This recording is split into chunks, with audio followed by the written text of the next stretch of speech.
Hare Krishna, welcome back to my channel. I am Radhika Piyari Devi Dasi, and today in this video I am going to discuss with you some of the glorifications of Lord Caitanya Mahāprabhu, who is Krishna himself and appeared in this age of Kali.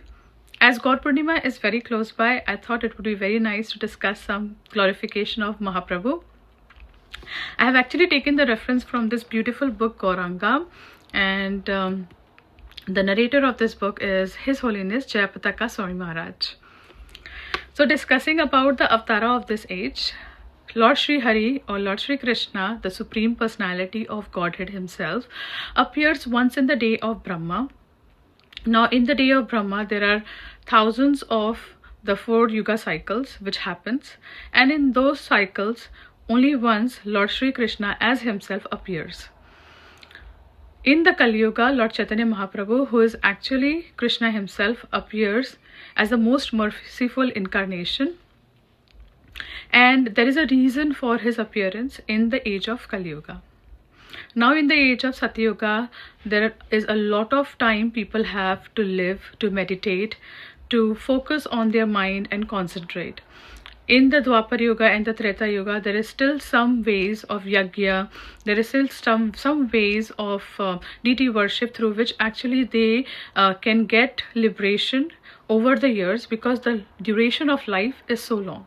But in Kali Yuga, there is only limited of 100 years, maximum 100 years an individual or a human being gets to liberate or come out of this clutches of this material world.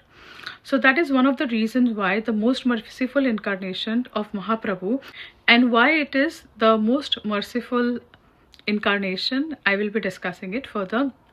But this incarnation takes place for our benefit.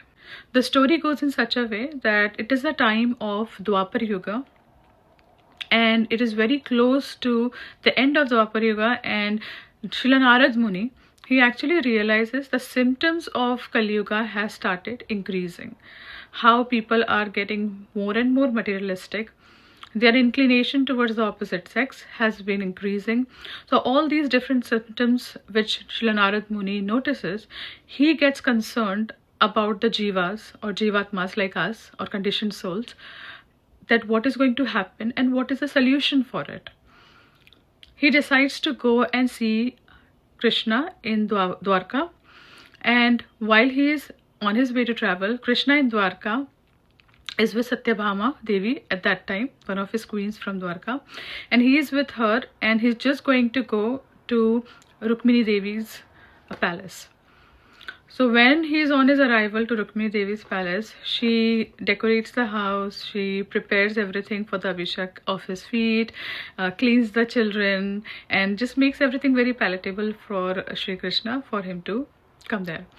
So then Krishna enters the palace of Rukmini Devi, and while she is bathing like his feet, cleaning his feet and offering him incenses and refreshments and everything, she starts crying. Krishna gets very concerned that why is she crying like this, and he tries to pacify her and actually asks her if there is something he did or if there is something is bothering her. So he asks her from all the sides that how and why, what is the reason that she is upset or she is crying or she is bothered. That is actually one of the ways how Krishna is such a wonderful partner or a husband, that he tries to pacify her from all the sides.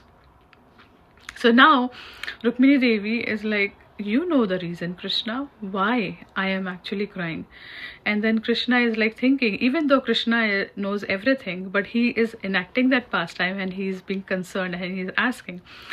So then Rukmini Devi says that Radharani knows. Radharani knows that what it is. And then Krishna is like, you tell me at least. So then Rukmini Devi, when Krishna asks her, so Rukmini Devi says that I know you are right now here with me, but I know very soon you will be leaving. So this is one of the reasons why I'm crying. And then he is like, no, I will never leave you. So she is like, no, only Radharani knows. Now Narad Muni at that time enters into the palace. When Sri Krishna sees him, see now here Sri Narad Muni is actually one of the acharyas of the Sampradaya. He is a Brahmin. He's a saintly person. Even though Shri Krishna is the Supreme Personality of Godhead, when he sees a saintly person, his approach is very, very humble. He goes to Narad Muni, he approaches him, brings him, he makes him sit on the asana, cleans his feet, gives him all the refreshments, offers him flower, incense, and Rukmini Devi was also serving him. Now, here Narad Muniji actually asks Shri Krishna that what is it, like why now that the symptoms have increased of Kali Yuga, I can very, very easily know that it is time for your disappearance in this Dwapar Yuga. What is the remedy for the people of this Kali Yuga and how they can be saved from the clutches of Kali? Shri Krishna listens to him and he understands, and he also thinks about Rukmini Devi, and he says that I'm going to go, yes, but I'm going to come back in the mood and the color of Srimati Radharani. And that is why Radharani, she has a golden complexion. So she is the embodiment of mercy. She is the embodiment of giving mercy and compassion to everyone.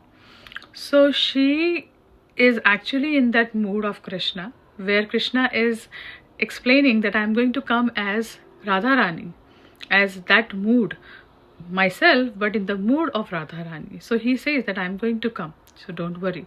So this is the way it was planned that Krishna was going to come in Kali Yuga as Caitanya Mahāprabhu, as Gauranga. Now Narad Muni ji becomes very happy. Now Narad Muni ji goes to different planets, different dimensions, and he actually decides to invite everyone. So he goes to Brahmaloka. He tells there to Brahmaji to come. So that's why Brahmaji comes as Haridas Thakur. Then he goes to different planets. Then he goes to even Jagannath, Baldev, Subhadra. Then he goes to Shweta Dweep in Goloka. Now Goloka is like the topmost planet where all the sadhakas desire, who are Radha Krishna Bhakts, to go back to Godhead. So he goes to Shwetadvipa and Goloka, and he sees there Mahaprabhu getting abhishek by the queens of Dwarka and also by the gopis of Vrindavan.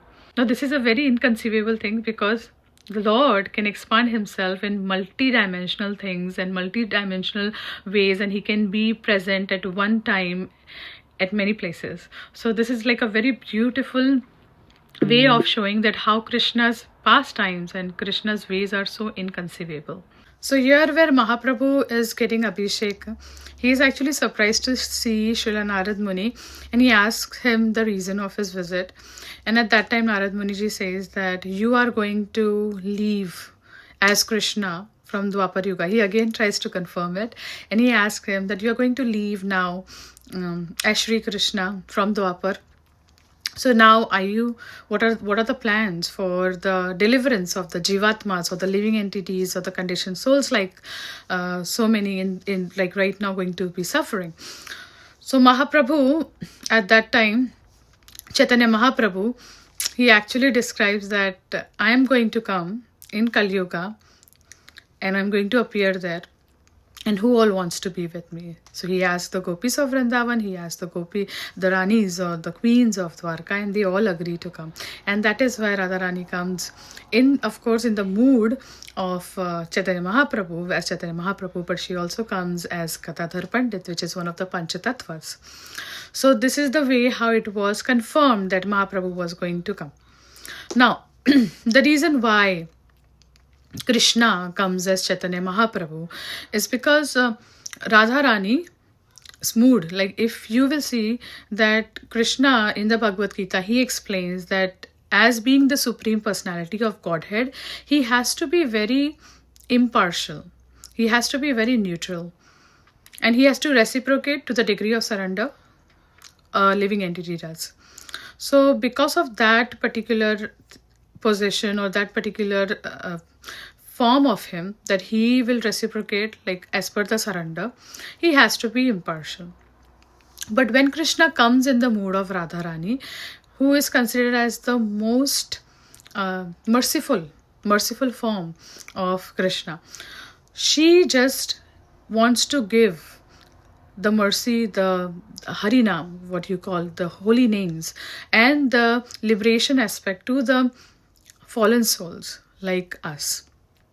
So Radharani is in such a way that whenever even a devotee, when they approach into the altar, they first approach Radharani, because Radharani has this soft heart where she always wants to take care of the devotees of Krishna. So she actually will look at you, and then she will give that grace, and then she will recommend you to Krishna. So that is the mood which Caitanya Mahāprabhu carries. Because the qualification in this age of Kali is with none of us. No one actually deserves that particular qualification. So sometimes what happens that the degree of our surrender is not up to the mark. So Krishna also is not able to show, he doesn't show that kind of reciprocation. But when that same Krishna comes in the mood of Radharani, which is Caitanya Mahāprabhu himself, then that mercy is just given to us liberally. And it is given in such a way that you need to know a little bit of philosophy, need to be among the devotees, chant the holy names, glorify the Lord, feast, and then make our way towards back to Godhead. And that is why this age of Kali is considered to be the most merciful age, because even if the human being is living for a certain number of years, like just 100 years, but the holy names is one of the biggest and the simplest way of deliverance when a person utilizes it well. In the previous ages, there used to be like 100,000 years people used to live, and they used to meditate. They needed to meditate so much in order to get delivered. And then in the Dwapar Yuga and the Treta Yuga, in the Treta Yuga there was fire sacrifices, in the Dwapar Yuga there was deity worship. But in this age of Kali, because of the least qualifications which we all have, we have been given this opportunity that we can actually chant the holy names and deliver ourselves and go back to Godhead. Definitely there are many conditions there as well, but the mercy has no condition. The causeless mercy has no condition, because the reason why it is called as causeless mercy, because there is no cause for that particular mercy. So this particular incarnation of Krishna, or this form of Krishna as Caitanya Mahāprabhu himself, is considered as one of the Audarya form, and also it is known to actively trying to deliver the fallen souls, even if they have no qualifications. So I hope we were able to discuss some glorifications of Caitanya Mahāprabhu, and Gaur Purnima is coming in its way, and it's a beautiful, beautiful new year for the Gaudiya Vaishnavas, and it's a beautiful way to express our gratitude to Mahaprabhu and sing together the glories, and remember that no matter where we go, what we have, if we have people or not, but the Lord's mercy always flows through us. When we get special grace of Krishna, when we get special grace of Hari, many times we may rely on certain things or certain individuals in our life, thinking that we may have options here, we may have options there. But we know, when we will realize that the special grace or the special mercy of Krishna is when he completely makes us dependent on him. When he actually shows to us that there is no other way but for you to come to me. He actually shows us through circumstances and through everything that you actually cannot depend on anyone else but on me. So all the relationships of this world, all the reciprocations of this world will be temporary. But the relationship with Krishna is something which will always remain permanent. So this relationship, this is what we have to flourish, we have to grow.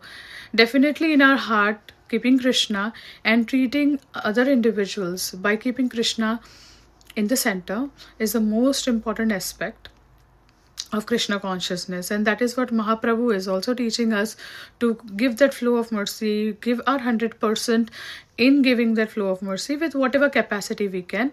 And hopefully this particular Gaur Purnima is going to be blissful for all of us. And do get this beautiful book, Gauranga, if you can. It has wonderful pastimes of Caitanya Mahāprabhu. If you cannot have the other books or cannot read from the starting other things, you can actually get a gist of what Chaitanya Mahaprabhu, who he was and who he is, and then what are the different pastimes connected to him, and it will be a very blissful experience before Gaur Purnima happens. So thank you so much for watching. Hare Krishna.